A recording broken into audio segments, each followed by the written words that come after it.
Hey there. I'm excited to announce this to you today. This is what you've been waiting for in your spiritual quest. This is something I've wanted to do for a long time, and I'm finally ready to announce it that it's ready to go. It's the Grief to Growth Community Circle. Now, this is a sanctuary where like-minded souls are united in their journey through grief and towards personal transformation. It's more than just a place. It's a beginning. It's a commitment to growth and understanding. Here you're finding not just a community, but you're entering a circle of trust and depth. You're going to engage with interactive coursework. You'll dive into exclusive podcast episodes and partake in discussions that illuminate the path from mourning to empowerment.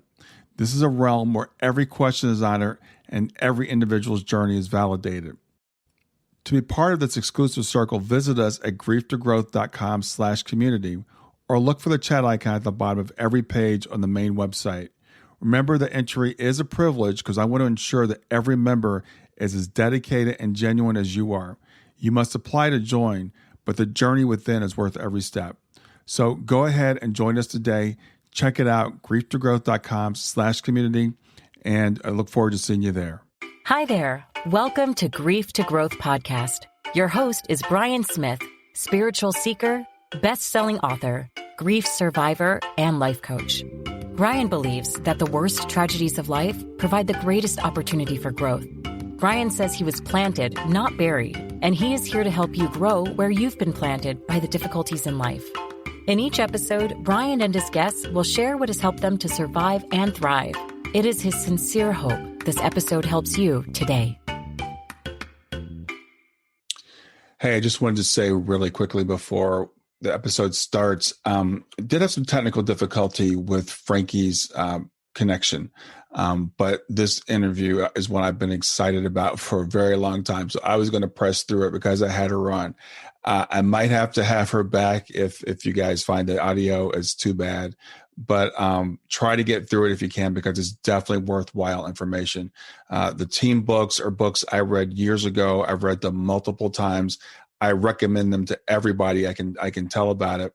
And Frankie and I've had some trouble getting together on the calendar, and I finally had her today. So we were going to do this interview no matter what. So go ahead and give it a lesson. Try to make it through to the end and make out what you can. If you want me to bring her back, just let me know and I'll bring her back. Thanks. Bye. Hey, everybody, this is Brian Smith, and I'm back with another episode of Grief to Growth, and I'm really excited about this episode today. I've got with me Frances Key, who is someone who wrote a series of books called The Team. And if you've been following me for any length of time, you've heard me mention The Team before. They're some of my all-time favorite books. I've read the books, like each book a couple of times. It's a series of 4 books. So what happened is, at the age of 86, Frances' mother, her name was Gloria Crystal. Teddy was her nickname, Key. She passed away at her Florida home, where her family was by her side.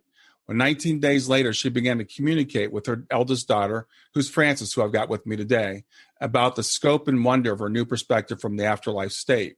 And Frances went through a variety of experiences, including automatic writing, direct contact, and sudden downloads of information, and put together this collection of information that she's titled The Team. So as I said, it's a series of 4 books, the book 1, book 2, book 3, and then the 4th book is called, I believe it's called Beyond the Team. So I want to introduce Frances Key. I'm excited to have her here. And we've met a while ago. We had some trouble getting this worked out, but we're finally together. Okay. Yes, we're here. We're here at the right time, I'm sure. Yeah, absolutely. Frances, as I was saying in the introduction, the books are just, to me, amazing. And I say that because I've read them multiple times. I've shared them with a lot of people, but I want to let people know how the books came to you. So explain to me what that experience was like. Yes. Well, it's been 10 full years now, which I can hardly believe. And I always like to explain to people the background, the relationship I had with my mother before she died, because I considered her my best friend and spiritual teacher throughout my life. So we had this shared bond, and we'd had a number of different kinds of spiritual experiences together in our lifetime anyway. We really had a foundation. When I was very young, I used to write poetry, and I would tell my mother that something took over my hand and would write these very, very beautiful poems that were way beyond my age. And she kind of counseled me in what that was. And she understood that I had this natural tendency. Before she died, she constantly told me, you should do that kind of writing again and write down some of the spiritual things you've learned in life. And I'd always say, no, I don't feel drawn to that. And I'd tell her she should write a book because she was so wise. And I said, just make it 80 concepts from an 80-year-old before you died. You know, she'd go, no, I'm too old. I'm too tired. Well, little did I realize, and I truly had no inkling that I would have this level of connection with her after she died, and that indeed she would get the book written that she thought that I should have been writing and that I thought she should have been writing. Wow. Yeah. So I was with her when she passed. I was with her when she took her last breath. And I felt at the moment of her passing something I didn't understand, but I grew to understand. And it was, I felt like a part of me left and a part of her entered. A part of her stayed in a way, and a part of me left. And I think this literally happened because I've come to learn from these books. And believe me, I'm a student of the material, not a master of it. I'm not even the author of it. I study it like anybody else. So I'm growing in my understanding of it. But I came to understand that we have different aspects to the soul. And that I think what occurred was an aspect of me actually departed the earth because on the other side at all times. I hope you can hear me clearly. Yes. So I felt like something within left and something of her remained. And it allowed this connection and this communication to take place. About 3 days after she died, I told my sister, I'm a person. I feel and my nickname's Frankie. And I said, all the Frankiness is gone. And she said, well, this doesn't sound normal. This doesn't sound healthy. You should talk to a counselor. I said, no, I couldn't put it into words, but something had gone and something had entered. So 19 days after she died, I was on an airplane to New York City. My members live. And I go back and forth all the time to Florida. Anyway, on the plane, I looked out at that incredible, beautiful vista of clouds. And I was feeling very emotional. And I just said the question to my mother, is there any distance where you are for me? I could hear her voice, her beautiful Australian, very distinctive voice, not a vague, unusual voice that you aren't sure who's talking to you, but it was really clearly her. It was in my mind, but it felt also like it was audible. And she said, there's no distance the way you experience it. And she said how she could drop into somebody's state of consciousness, like you might drop into visit someone in a neighborhood. Anyway, from that first statement, I just started asking questions and receiving these answers immediately. And the main thing she pointed out in that conversation was, you are not alone. You are not even functioning as one person. Nobody is. For you are a member of a team, a spiritual team, as close to you as breathing. So I got out a piece of paper and I just started writing down everything I was asking and her answers. And a lot of it was personal at that point. For that hour and a half plane ride, it was more my own personal experience of her. But then it started to branch into more universal concepts about where she was, about how she was, about, and as much about why we're here and the purpose of our lives as about the other side. And I thought this would be a personal experience, but when I got off the plane, it continued. And it actually continued for about a year and a half, very intensely. Mm-hmm. I wrote the first book that she dictated in 3 weeks, book 1. And then the rest, it was all handwritten because it just was part of the process. And then had to be typed up. So the rest came, and I was able to release them, throughout the next few years. But when I read this material, I really can't believe it myself. It's so far beyond anything that I personally would be able to write or even speak. That's why I feel like I'm just a person talking about the books unless I read from them directly. Mm-hmm. The language, the kinds of concepts that I had never been aware of. And many people I talk to who study for many years about spiritual concepts have never been aware of. It was like a layer, then another layer, then another layer. In book 1, it was an experience of just my mother. It was completely her voice. Mm-hmm. And then by the rest of the other, and she said that's book 1 at the end of it. But with the other books, it felt like I had other connections, that there was a team.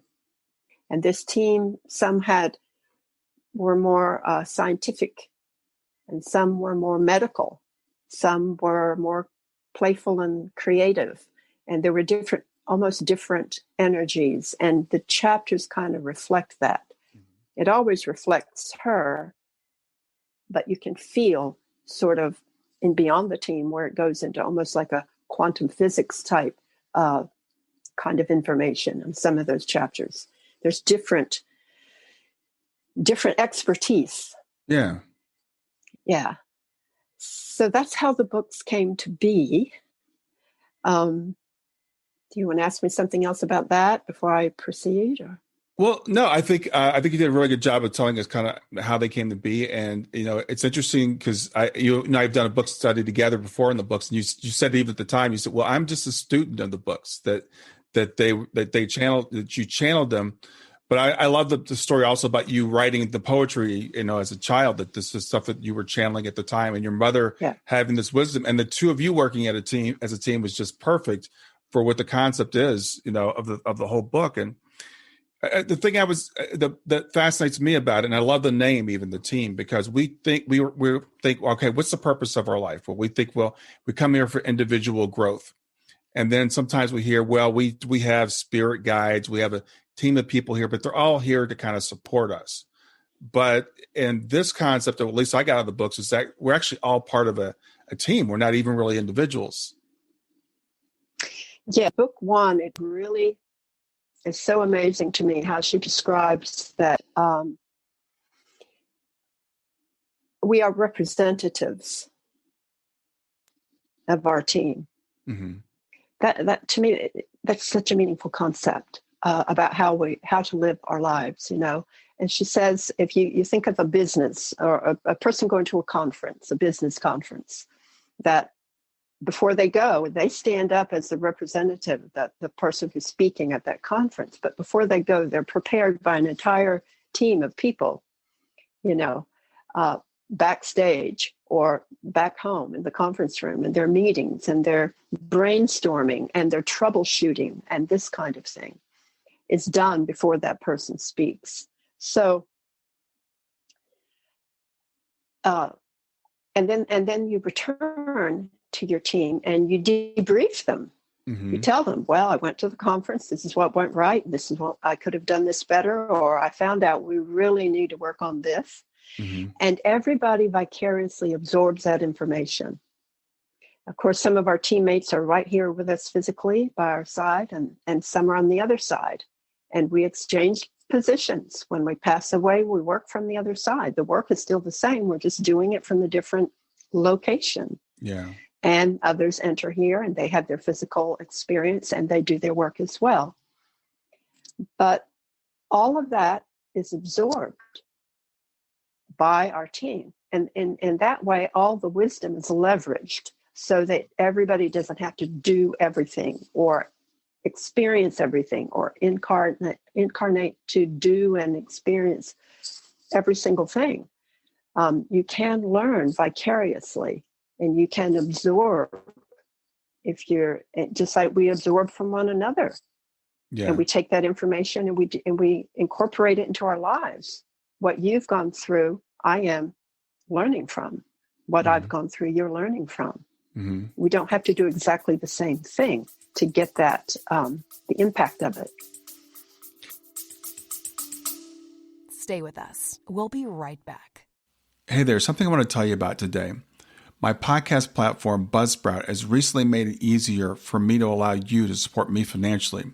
Go to www.grieftogrowth.com/subscribe. That's grief2growth.com/subscribe. And once you're there, you can sign up to support me financially. Now, you can do it for as little as $3 a month or, of course, as much as you'd like. If you do that, you'll get access to bonus episodes, and you'll see those in the regular feed. They'll have a lock on them. But when you become a subscriber, you'll actually get access to your own private feed, and you'll be able to listen to the regular podcast along with the bonus podcast for the subscribers. I want to thank you for listening. I want to thank you for sharing the podcast. And I want to thank those of you who support me financially. Have a great day, and on to the episode. I've seen those concepts kind of hinted at in other places, but never, I think, as fully developed as they are in the books that you've written. This idea that we can share information. And I think it kind of explains for me, like one of the mysteries is like reincarnation. We talk about, do we come back over and over again? And what's the point of it? And I think this kind of helped us explain some of that we don't necessarily come back as the same person because we're all part of this larger group. Right. And yes, she says a lot about reincarnation. She said there's a lot more to it than just your full soul comes, has experiences, leaves, comes back with karma, has experience. It's not like that. Right. It's much more. It's much more connected to your team, and it's also connected to the fact, and this is so exciting and important to me, that just like the human brain has all these segments to it, that is our brain right now, we are doing many, many, many things at the same time. We have a part of our brain that's handling our breathing and heartbeat that we don't even regulate consciously, that happens on its own. We have a part of our brain that's thinking about the technology. We have a part of our brain, there's a mathematical part, a language part. You have all these parts to your brain. And it's explained in the books that it's like that for the soul. We have all these segments or aspects to the soul. And when the body is born, and it's so important to think about with our children or our loved ones who have died, that they are so much more than just the child or the person that we knew them as, that they are this infinite soul who used this body for a time, for a purpose. And only certain aspects of the soul come in with the body, are connected to the body. It's just like when you walk into a math class in college, your math part of your brain is engaged, but the other parts of your brain are doing all kinds of other things. The same thing happens with the soul. And so when the body dies, that aspect has completed that work with that life, but it may be another aspect entirely that comes back for another life. And all that information of that aspect goes back to your full self. There's a chapter called The Rest of You. And it says, it's like you're sitting on the bank of a river and you've got your toes in the water, but the rest of you is up on the bank. The rest of you is on the other side, and only part of you is extended down into the physical world.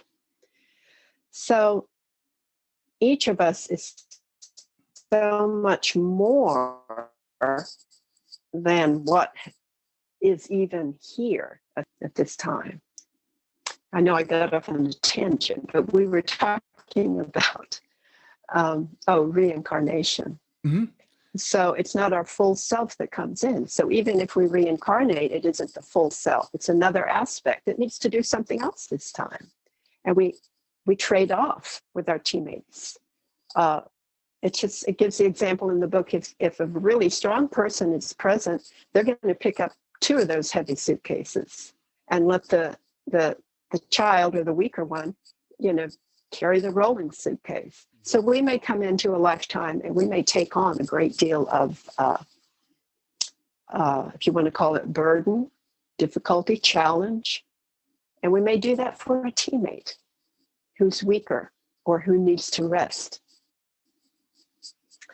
So we're all doing this, and it's much more than just, live, die, come back with karma. It's not as personal as all that. And we do it for others. We take on things for others that might not even be our own.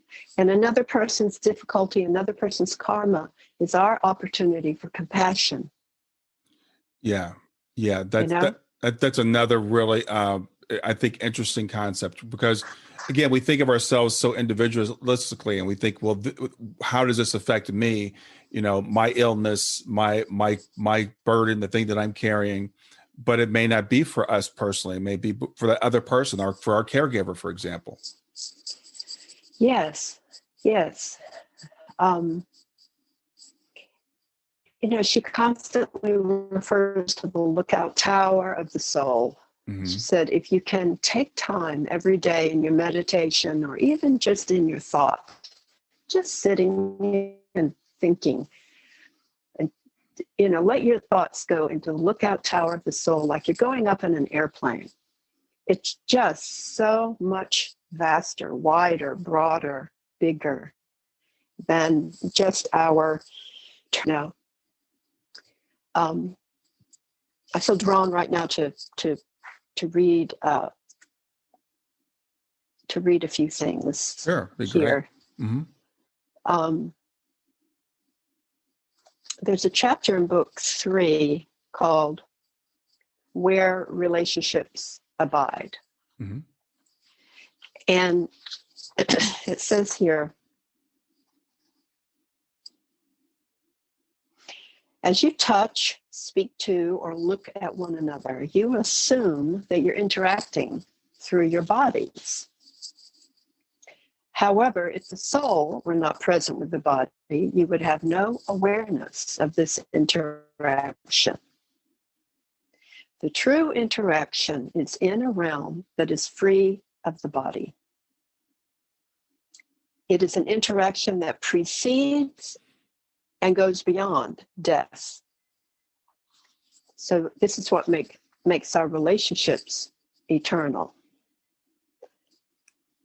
Where do relationships abide? They abide in the realm of the soul. This is not only so when a body has died. It is true when both bodies are still alive. Mm. This is because the relationship doesn't ever dwell in your bodies in the first place. In both death and life, your relationship dwells in the soul. Yeah. So you and I would not be having this conversation if our souls were not in connection right now. Yeah. And if our souls did not connect right now, this conversation would end instantly.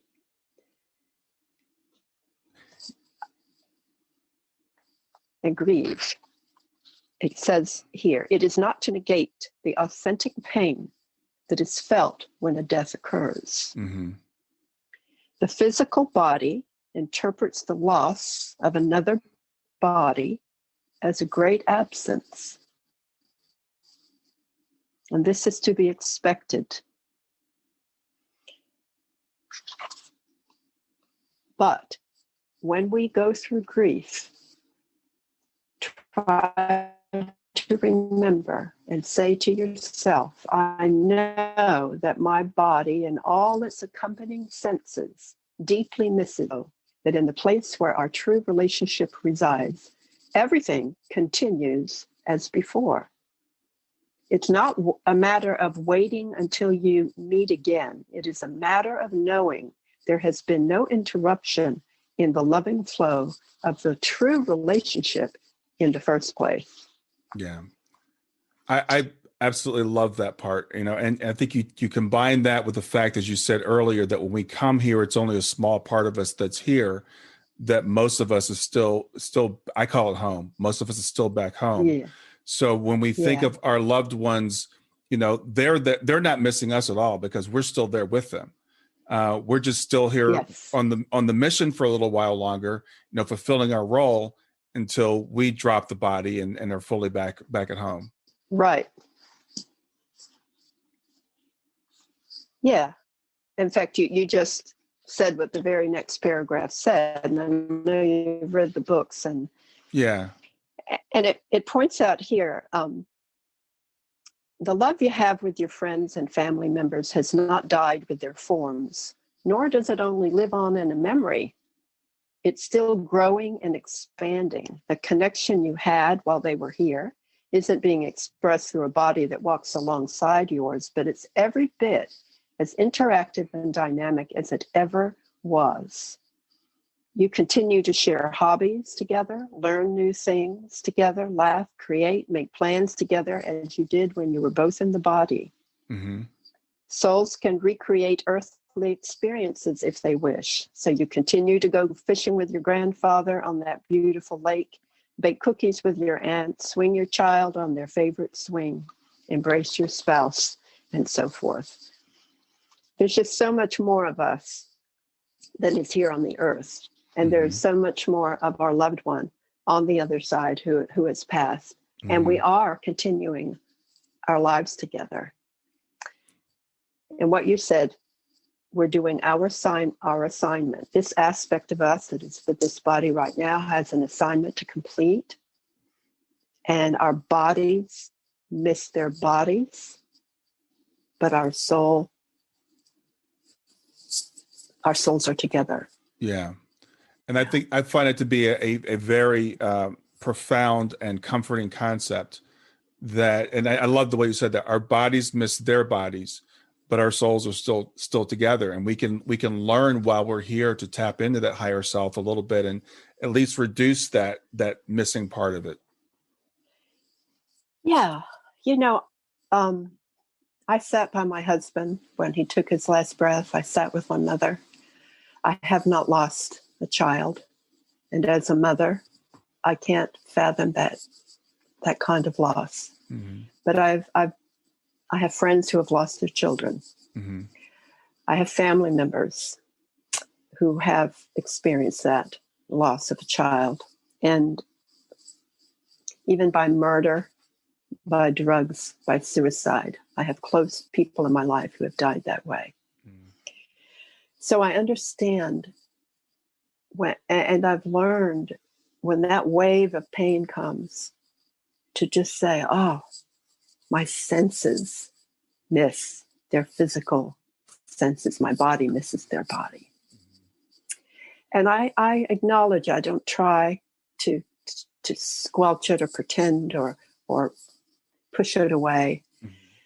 But I try as soon as I can to move my consciousness to the place where we are together. Yeah. Yeah. Because we join them the most.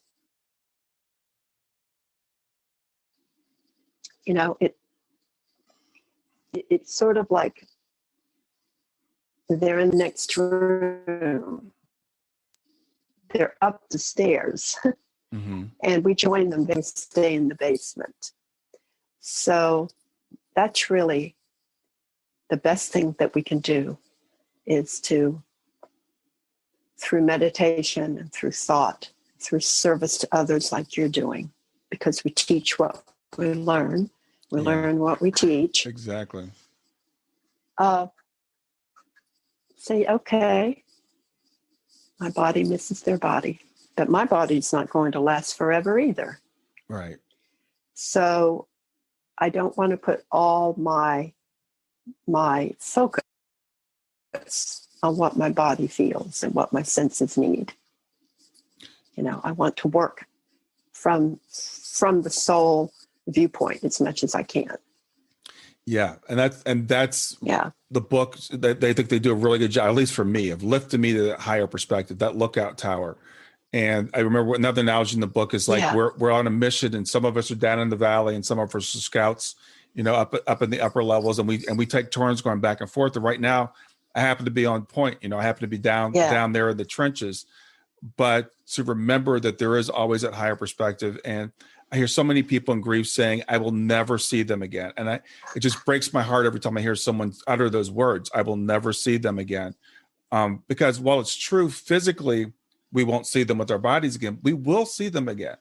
And it's always, I think for me, I'm always having to remind myself through, like you said, through meditation, through prayer, through service to others, through teaching this, which I do, every day, that I got to keep that higher perspective. We'll get back to Grief to Growth in just a few seconds. Did you know that Brian is an author and a life coach? If you're grieving or know someone who is grieving, his book, Grief to Growth, is a best-selling, easy-to-read book that might help you or someone you know. People work with Brian as a life coach to break through barriers and live their best lives. You can find out more about Brian and what he offers at www.grieftogrowth.com, www.grief2growth.com, or text growth, GROWTH, to 31996. If you'd like to support this podcast, visit www.patreon.com/grieftogrowth, www.patreon.com/GRIEF2GROWTH to make a financial contribution. And now back to Grief to Growth. Right. And there's another concept, and it's in book 2, called the vibrational spheres. Yeah, I love Do you remember that one? I love that. Yes. I think it helps when we have lost a loved one to violence or to suicide, mm-hmm. or drugs, things of that nature. Not illness is one thing that we grapple with, but when these kinds of things happen, it really turned the lights on for me when that chapter came through, because we're told that all throughout the universe there are these enormous spheres that we're all contributing to with our thoughts, our actions. I mean, every hateful, angry thought or word I've ever spoken has contributed to a sphere of that kind of energy. And every loving, kind, forgiving, generous thing I've ever done has contributed to that ball of energy, if you want to think of it that way, of bubbles everywhere. So we tap into a particular sphere. And what happens when we have overwhelming rage that turns into violence? Because I'm sure some of your viewers have lost one to violence. Absolutely. My daughter's boyfriend was shot in a home invasion. A young man just sitting there on his couch. So what happens when these people are overtaken by these terrible, violent urges, or if they tap into drugs and they can't pull out of it? We've all had loved ones in our family and circle of friends who worked hard, went to rehab, did everything they could to pull out of that magnetic pull of the drug. And so what is really happening is that state of rage is tapping into not only his or her own rage, but the rage throughout the eons of time that people have contributed. When people do these horrendous things, they are just awash in this magnetic pull to these spheres of that kind of energy. Just like when people do superhuman things, they go in and pull a car off somebody's body. They lift an entire car by themselves. They're tapping into the heroicism, the bravery, the courage, the strength of all those who have come before them. And this has helped me with forgiveness of myself for things I've done that you look back and you think, how could I have said that? How could I have done that? Well, we've been in touch with a ball of energy that was more powerful than even what we were even feeling at the time. Wow. Mm-hmm. And those people who are committing those crimes or cannot pull free have been overtaken like a tidal wave by something bigger than and more difficult, dark than themselves.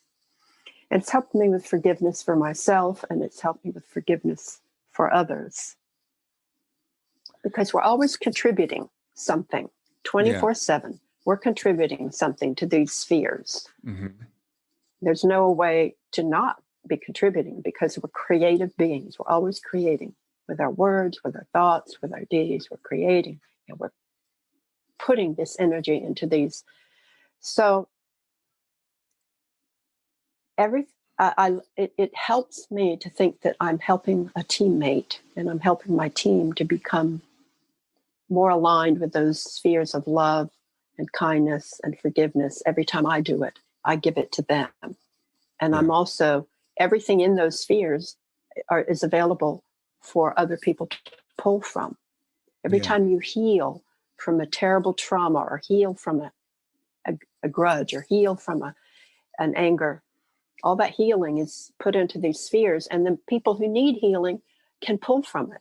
It's like a body of water that you drink from and you pour into all the time, and it's there for everybody else. So it helps me work harder. It helps me work harder because I know it's being given to others. Yeah, that's amazing to me, and it's funny as we're having this conversation. I'm reminded how much these books have influenced me because like I said, I've read them over and over again. But that vibrational spheres thing is really important. I think we tend to think of ourselves so individualistically. I'm responsible for my own actions. It's my life. What am I here to learn? Things like that. But, you talk about the spheres. It just happened to me just this morning. I mean, someone said something that really triggered a lot of anger in me. And I was like, I wanted to react. And so I just went up to my bedroom and I was like, I'm just going to meditate. And I let it go. And I just went to a different place because I decided not to tap into that anger and to try to get back at that person who had done that thing to me. So that concept of being able to say, no, I'm not going to tap into that. I'm going to tap into this instead is, I think, a very important thing for us to have. Stay with us. We'll be right back. Hi there. I'm really excited to tell you about my latest ebook. It's 4 lessons that you can learn from the near-death experience without going through all the trouble of dying to learn them. I've been studying NDEs for several years now. I am completely convinced that not only are they 100% real, but that there's some very universal wisdom that we can get from the near-death experience.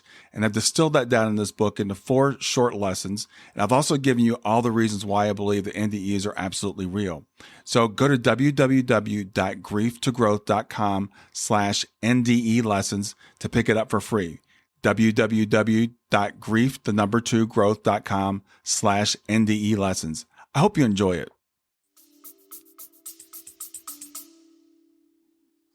Yeah. I mean, it's a choice. I was telling somebody the other day in my family who was really, really angry about something. And I said, you can just play this out all the way on the anger route, or you can reframe it. I said, think of it as a wild stallion riding up to you, snorting and pawing and neighing. And you can either observe that or you can jump on his back and take off with him. This wild, we really, really have the opportunity to choose. And it's incredible how strong and empowered you feel when you do what you did this morning. I mean, you took control. You had to feel very powerful to say, I'm going to choose this. I'm going to meditate. I'm going to connect with a different vibrational sphere. I mean, that's the ultimate power. There's a chapter called Who's in Charge Here? Do you remember that one? Yes, I do. Yeah. And, in the Bible, it talks about Satan, get behind me. They have that line from Jesus, Satan, get behind me. Yeah. And it's sort of paralleled on that. So we want to lead with the soul. So we say to our body that might be lazy or might, who knows, want to get drunk. Mm-hmm. We say to our emotions that might want to just go off on a rant or a rage. We say to our body and our emotions and our mind that wants to carry on with all kinds of thoughts that are only going to take us in a spiral downward. We know it, We have to say, get behind me. I appreciate you, body, for what you offer, but I, the soul, I am in charge. Get behind me. I appreciate you, emotions, but you will serve me. I am the soul and you will serve me. Yeah. And the same thing to the mind. Right. So what you did this morning is you did that. You said, I'm leading with the soul and you guys get behind me. I'm in charge here. I mean, this is how we spare ourselves and so many other people pain and judgment, because the judgment is like sticky glue. It sticks us to those situations and those people that we are condemning. The very ones we're condemning, we're sticking ourselves to them. Quite literally. Right. Yeah. So you had told me before you started, you had some passages highlighted that you wanted to bring out to help people specifically. I have a lot of listeners like myself who have had children transition, and it's a difficult thing. And you already talked about one of those things, right? We're still with our children, and that helps me tremendously to think of my daughter, of still being with her and her still being with me, that she could still communicate with me, and I could communicate with her to a certain amount. But you and your mother still have a great relationship. So what else would you like to share with us as far as that goes? I feel like I've kind of talked about a lot of it, but I will turn here and see where I'm led. There's a chapter called Reciprocal Influences. Okay. We often have this thought, and it's in book 4 a lot too. We have this thought that I'm, quote, down here and Yes. I'm reaching up, right? And they're up there and they can't reach down here. But it says, you are not only calling out for upliftment, not only reaching out with yearning, not only seeking to become more useful and enlightened, you are making an offering. We are not only assisting you, you are assisting us. Yeah. We are all partners in the plan, working from different locations, but with one vision. Our influence upon one another is reciprocal. When you commune with us in any form, and these forms are endless: music, writing, dance, meditation, prayer, laughter, contemplation, appreciation, so much more. When you commune with us in any form, then you are giving as well as receiving. When errors are made, we all learn. Yeah. There's no condemnation of an error. That's so important. Please understand this is a two-way creation, a two-way mission, a two-way flow, which links up with other teams to form a zillion-way creation, mission, and flow.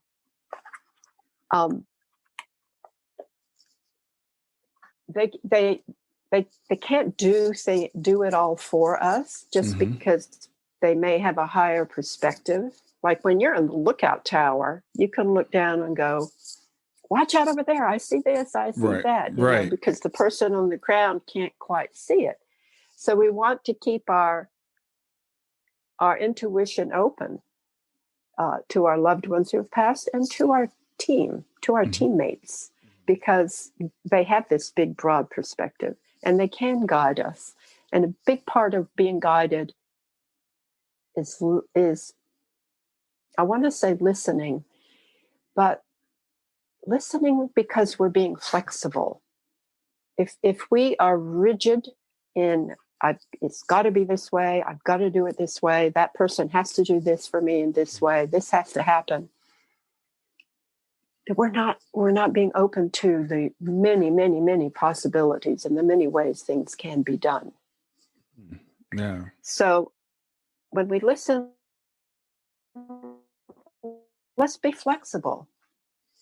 Let's be willing to even imagine we lose completely or we give up completely that intended goal. Maybe that rigid is keeping us from what, I hope I'm saying that right. We've got to have some detachment from all these things and situations and circumstances in our life. Sure. We have some detachment. We have a preferred outcome, but it's from a limited perspective. And I think it's a matter of having the trust that the higher good will be done, even if it's not what we want in terms of where we are right now. At least that's how it is for me. I've had to accept things that don't seem like they fit into my plan, for my ego, for my body's perspective, but I have to trust that the higher good is being done. But I really love the way you described the team, because again, I think this is an important thing for me. I've heard people say, "Oh, we've got guides, we've got angels, and they're there. They've got this super, high perspective, and they're just there to serve us as we're here down, doing our thing." And it's really, I love the way you talk. It's reciprocal. It's two ways. What I'm doing is actually benefiting them as well, and they're the same as I am. They just happen to be in a different place right now, and at some point we'll switch, and we'll be, in the high point, and they'll be down here in the trenches. That's right. Yes, and we help them when we lift ourselves up. We help them when we laugh. We help them when we feel joy again. Mm-hmm. We help them when they can feel those kinds of things from us. Yeah. It's a real gift, just like it would be. I mean, I was told to put ourselves in their shoes. Mm-hmm. If we had departed the body, just now, think of your spouse, your other children, your friends, your close, whoever is important in your life. Mm-hmm. What would help you the most from them? It would be to see them take what you had planted in them, take what you had given, and go forth with it. Carry the torch. And that's what I have marked here, if I can find it. Mm-hmm. Is about carrying the torch. There's so much we can do when somebody leaves to build, because we're all building upon each other. We're all standing on the shoulders of everybody that ever went before in history. I'm talking eons of time. Right. People get real cocky and think, "Oh, I've done this, I've done that." Until this was invented, we couldn't do this. Right. Until those roads were paved, we couldn't drive to connect with.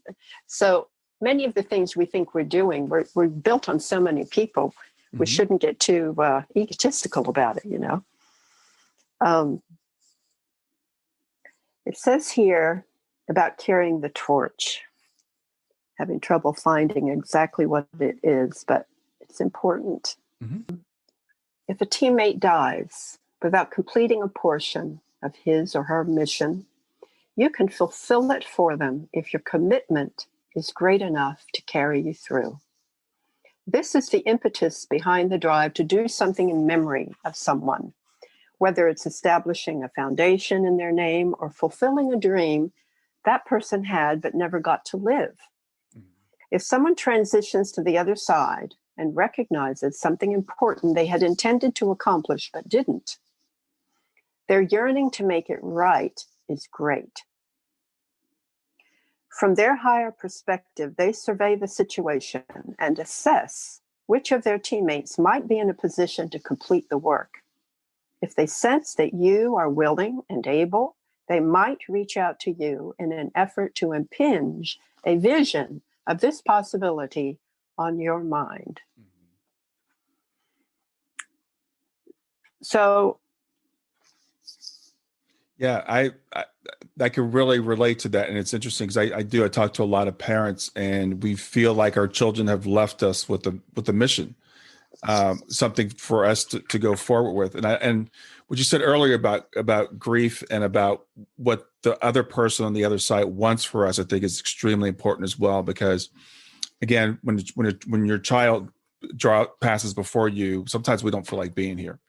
yeah, And we are like, I'm going to be sad for the rest of my life. This is just, this is it. I'm done. right. I remember the moment that Shayna passed, I was told in the hospital that she had passed. I thought, that's it. My life is over. It'll never be the same. And it won't be the same, but it doesn't mean that your life is over. And it would not be fair. They would not want us to just lay down and give up. That's not what we're here to do. And so the people that are here behind them, this is, like I said, what I love about these books. It's like, I'm not just living for myself. I'm living for the other people that are here physically with me. I'm here for the people that have gone ahead of me, for the people that I don't even remember that I've lived other lifetimes with before. So it's not about me. It's about us. It's about we. And I think that's a very powerful thing, at least for me, in terms of lifting me out of what I was going through. Right. Right. And knowing too that our loved one wanted to be here, even if they died before they had wanted. Mm-hmm. We do have the gift of life. I know clearly 3 years ago, I was shown in a dream that I was going to die. And I protested. I really did. Mm. And it's a long story, so I'm not going to tell it now. But a series of events occurred. And I had a vision of these angels on the porch of a church when I was driving by, and I paused just enough to look because I couldn't believe my eyes. And in that instant, I didn't have the accident. I slowed down enough where the person missed me by a hair, and they would have come right through the driver's side. Oh, wow. So I realized from the 2 dreams I'd had that I was going to die, and then a second one where I was protesting I didn't want to die, and I had a list of things on a piece of paper. I was arguing my case that I had to finish. Yeah. And then this event occurred 2 weeks later. I realized I really am here because for some reason we figured out that I should stay for a while. Mm. So this was only a few years ago. And I know some of the things that were on the list, but I don't remember all of them. So I've been steadily doing these things. And I'm wondering, how many more are on the list? I don't know. Yeah. But I have the gift of life. Yeah. And I don't want to lie down in grief. Yeah. And not fulfill it and not see it through. They would want those that have gone on before me.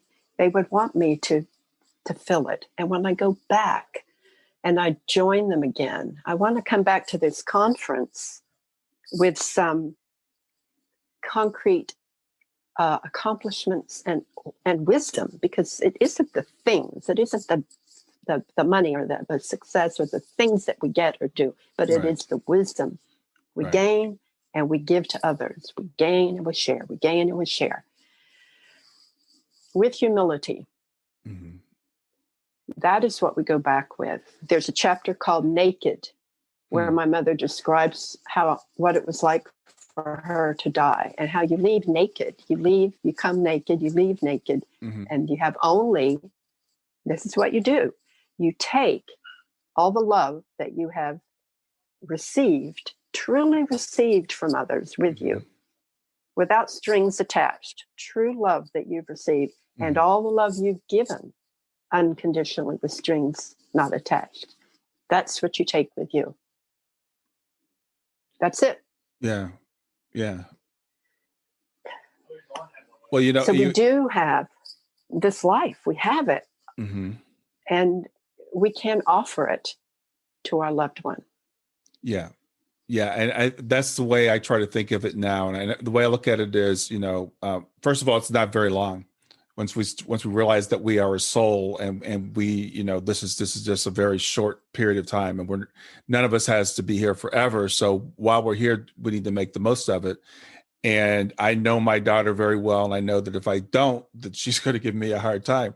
So she's my motivation. That's why she's always in my background when I do these podcasts, because she's always over my shoulder, reminding me, this is our deal. This is what we signed up for. You agreed to do this, and you thought you could handle it. So let's see what happens. Well,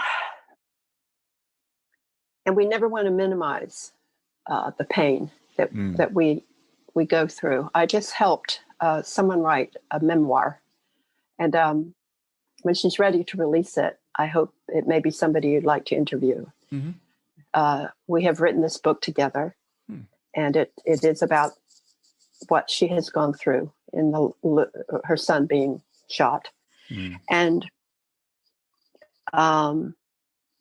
what she's learned. Beautiful, beautiful insights and things that but it really outlines the pain. Yeah. And I think that's very important to acknowledge. It is. Not to brush it aside. It truly is, what it is. Yeah, I think okay. What you said, Frankie, is really, really important. The pain is very real. And I hear people, what I call spiritual bypassing, and they'll say, well, it's all okay. We don't need to feel any human emotions. And I never, ever advocate that. I say, feel all the feelings. That's why we're here too. We're here to feel those feelings, and we are going to feel loss, and our bodies are going to miss them. But we're both human and spirit at the same time. And we have to learn to make that shift before that overwhelms us and overtakes us, and we get stuck down here thinking this is it's all over. So we need to be able to learn to live here and to deal with the things of this earth and to enjoy our lives and embrace them. But also when we get too stuck down here, to make that shift and just say, it's all going to be okay. It's all okay. Even right now, I can choose how I react to this. I may not like the situation, but I can choose how I respond. Yeah. Yes. There's more here about, I'm going to read a little more. It says here,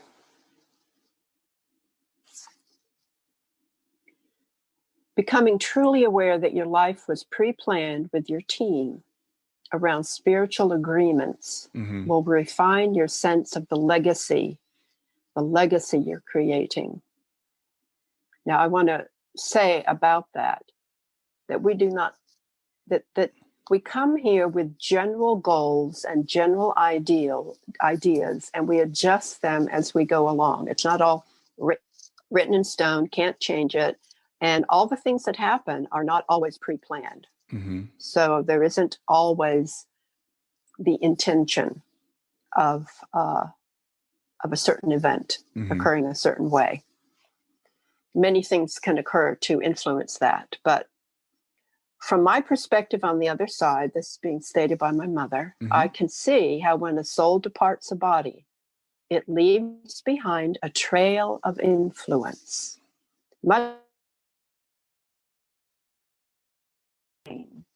As it streaks through the sky, this trail contains the quality of the work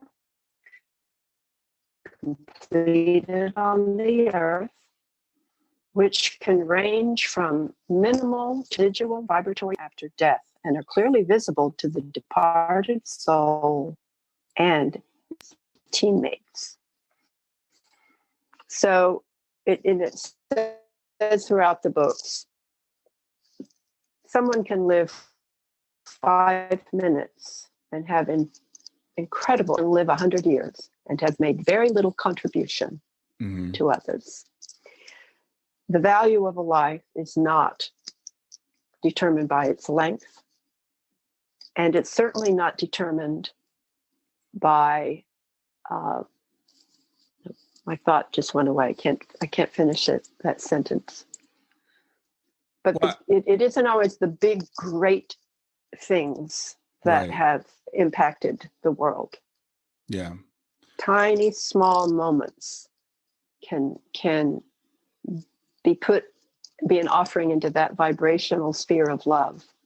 The tiniest moment can have great impact and have great energy that is residual, that stays here, that has lingering power, that stays with people. Yeah, absolutely. I think that's so profound because, we do tend to think we measure life by the length, how long can I be here? How long but when people have near-death experiences, one of the lessons I've learned from studying those is that it's usually the small things that they really pick up on in their life reviews. It's the smiling at a stranger. It's it's letting someone go in front of you. It's asking someone how they're doing.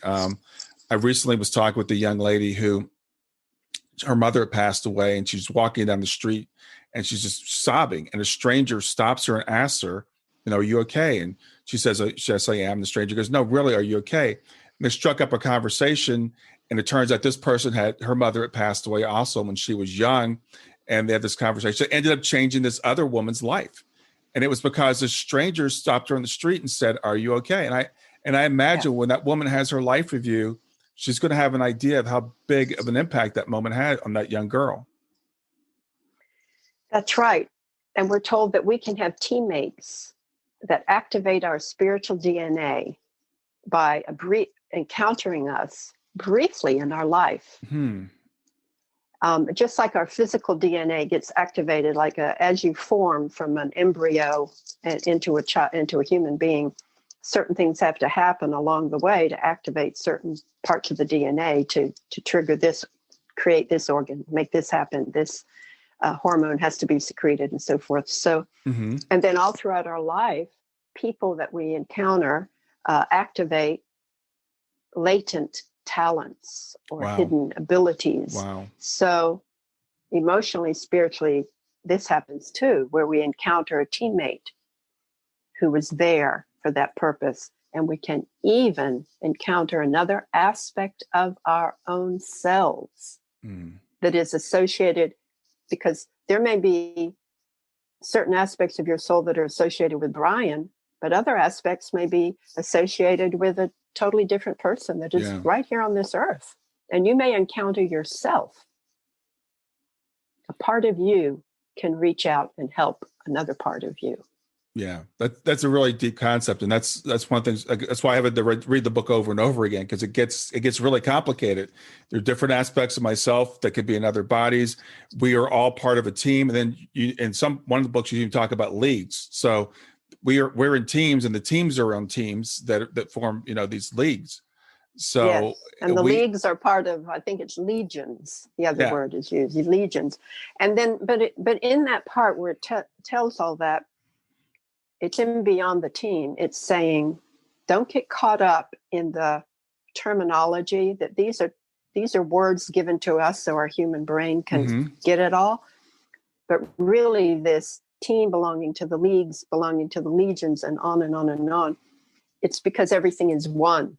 Right. Because ultimately, for our own purposes here, just like we talk about cells in the body, but the body is one. Right. For our own purposes, these teams exist for our functioning in this way. Right. But really, if you go far enough up, it's all one. It's all one. Yeah, exactly. I think the body analogy is a really good one, because even when we look at people on other teams, they're not competitive with us. They're just different parts of the body. Yes, with different purposes and gifts. Right. And even in this lifetime, if you have always thought, gosh, I wish I could go do so-and-so across over in India. I wish I could go. I used to be this way when I was young. I wish I could just go, serve the poor in India. But I have 4 daughters here at home. I'm not leaving to go serve the poor. Actually, it can be that part of my team Mhm. is doing that work, or even another aspect of me is doing that work. And that's why I'm drawn to that. I'm drawn to that. I Right. don't have to go do it. I need to do what's before me. We Yes. bloom where we're planted and we serve where we are. Now, we might get drawn to do something across the world. I'm not saying that won't happen, but I'm just saying that's where some of those feelings come from, or it could be another life that we remember doing that. But we don't want to neglect our responsibilities, that we have before us. Yes. Well, what you just said, I use that all the time. I tell people you grow where you're planted. You can do what you can do here. Yeah. You don't have to go across the world and serve the poor. There's something that you can do right where you are, whether it could be being a mother to your 4 daughters. People ask me, like, what's Yeah. my life purpose? I'm like, being a mother is an extremely important life purpose. Don't ever, Yeah. sell short where you are right now and the people that Yeah. are just around you. Serve them and grow yourself, and you will Yes. benefit your team. And once we cross back over, I believe we pick up all those other experiences that we didn't have when we were physically in the body. We become reconnected with those. Yeah.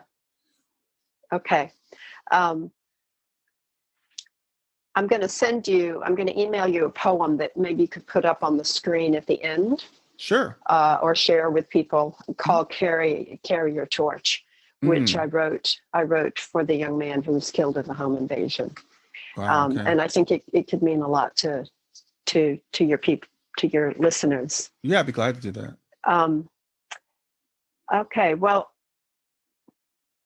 I feel like I want to mention something about suicide. Okay. I feel drawn to mention suicide because we have had many lives and we've had many deaths. And we do not define a person's life by the way they died. Mm-hmm. That's very important to remember, whether it's illness, accident, suicide. If we've had many lives, we may also have had experiences of suicide ourselves. Yeah. And there are some people who live their whole lives and never live fully. And then there are some people who live 25 years and have the richness of life and growth far beyond what that person who lived a long life. Yes, absolutely. So it's so important not to define the value of a person or their life by the way they died. Yeah, I think that's extremely, extremely important, because I don't think it matters, how we transition. We all transition at some point, and I love what you just said. And I talked to a lot of parents again whose children have passed early, and it's interesting because it seems like a lot of times those children had concentrated. I call it concentrated times with their parents. They seem to value that time more. A lot of them, not all of them, of course. But I was talking to a guy who happened to, he retired early so he could spend time with his son, having no idea that just 7 years later, his son was going to transition. But looking back on it now, it's like, I just had such a great time with him, being home when he came home from school and doing all these things I wouldn't have been able to do otherwise. My daughter, we homeschooled Shayna for 8 years, about 8 years. Yeah. She went to school for like just 2 years to public school, but we homeschooled her. And I worked from home. My wife worked from home. So we just had such a great, in those 15 years that she was here, I feel like we had as much time as some people would have had in 45 or 50 years with their kids. So it's not a matter of the length of time. It's what you put into it. Yes. Talk again. I do want to say that if people do read the books and have questions, they can email me with their questions. And if they want to meet with me by this way, Zoom or Skype or something, to let me know. Yeah, that sounds. I'll be happy to help them explore some of these concepts. Well, I'll put your email address in the show notes so people can look you up there. I want to thank you, Frankie, for doing this. It's really been, I guess I've been wanting to do this for a long time. I can't not say enough good things about the books. Like I said, I've read them multiple times. I feel like people might feel like I'm pushing them, but I really am. I really am a big fan of the books and of the work you and your mother have done together. So I appreciate it very much.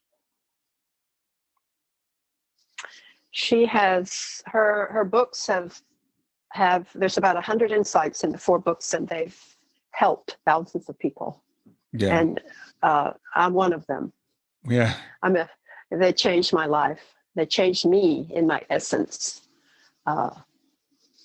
I can't even put into words how much this information has changed me as a human being for the better. I had a lot of growing to do. I had a lot of anger and things like that to release. Mm-hmm. And they blessed me. Yeah. Oh yeah, that's another story. That they blessed me. Yeah. They healed me. They healed me. Yeah. Well, I appreciate I hope you. They can do the same for others. Yeah, well, I'm sure they have, and they will, and I will do everything I can to make sure everybody that I know reads the books. So again, Frankie, I want to thank you for being here this afternoon, and have a great rest of your day. Thank you so much. I enjoyed it greatly. I like to read the poem that Frankie mentioned during our interview. It's called Carry the Torch. It's by Francis Key. It's written in memory of Ali Eskandarian and his friends who lost their lives in a senseless shooting in Brooklyn, New York. When tragedy strikes and loved ones have passed, there's only one thing you can do. Carry the torch they can no longer lift. Carry their torch on through. Finish their plan, the one that they started. Honor their vision, their hopes, and their dreams. Walk in the steps they gave you to follow. Harvest the wisdom they planted as seeds. What did they teach you through sorrows and joys? What did they hope they could give to the world? What did they want to achieve in their lifetime? These are the treasures they've left you. They're pearls. What is it they left undiscovered, undone? How can you finish the work they've begun? With deeds that are noble and work that is kind, you can build on your legacy if you live by their light. For friends, we are one, with our torches held high. When one of us falls, another must rise, to finish the course, to shelter the light, till the day of our passing, when again we'll unite. Yes, when tragedy strikes and loved ones have passed, there's only one thing you can do. Carry the torch they can no longer lift. Carry their torch on through. Well, I hope you enjoyed the episode. I want to make it really easy for you to reach me. So just send me a text to 31996 and simply text the word growth, GROWTH. In fact, you can right now just say, "Hey Siri," send a message to 31996, and when Siri asks you what you want to send, just say growth. You can do the same thing with OK Google. Thanks a lot. Have a wonderful day. Thanks for listening to Grief to Growth. Brian hopes that you find this episode helpful and will come back for future episodes. Brian's best-selling book, Grief to Growth, Planted Not Buried, is a great resource for anyone who is coping with grief or knows someone who is. If you enjoy the podcast and would like to support it, there are 3 things you can do to help. The first is to share the podcast with someone that you think it will help. The second is to go to iTunes, rate, and review the episode. The third way you can support the podcast is by becoming a patron. Head over to www.patreon.com/grief2growth. That's patreon.com/grief, the number 2, growth, and sign up to make a small monthly donation. Patrons get access to exclusive bonus content and knowledge that you are helping to spread the message of grief to growth. For more about Brian and Grief to Growth, visit www.grief2growth.com. Hi there. I hope you enjoyed this latest episode of the podcast, and I'd love to hear your thoughts. What questions came up for you? What did you like about it? What didn't you like about it? I invite you to visit us at grieftogrowth.circle.so. That's grief, the number 2, growth.circle.so, to continue the conversation with me and with other listeners. It's a space to sound off, to share reactions, and to go deeper into the topics from the show. I look forward to chatting more, and I hope to see you there.